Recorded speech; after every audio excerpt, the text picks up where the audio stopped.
What makes for a good portfolio review, in your opinion? At that lowest level where they're really closest to the businesses, theirs really needs to be all about what their pipeline is, right?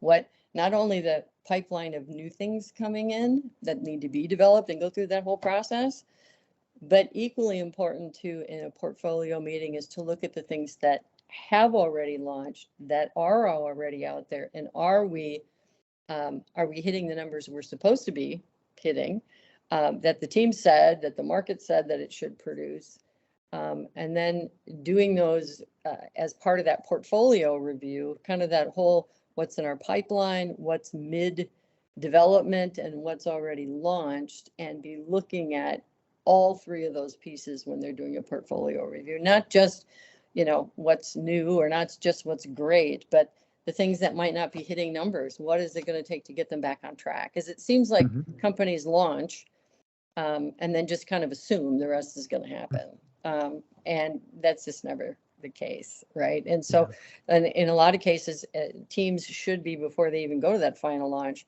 have a list of the kind of things that say, hey, if we're not making these numbers by this time, what should the team be doing? What should the marketing people or the salespeople be doing to get those numbers back up?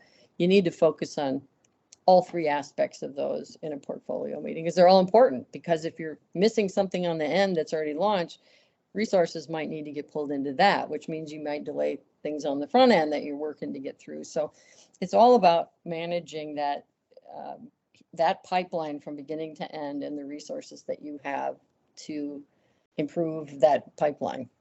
Pick the right things, do them right, and then actually do the work on the back end.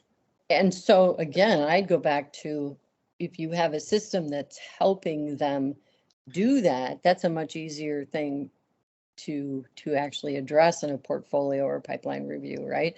Because instead of running around to everybody to try to see what's going on, I run to my marketing people to see how we're doing there, to be able to have dashboards, for instance, for a business that might have all of those pieces, right? It's going to have the things that are in their hopper, what order those are in, what's coming up next, and it's going to have the stuff that's in the middle and what state it's in, and what kind of extra resources do we need to stay on track with.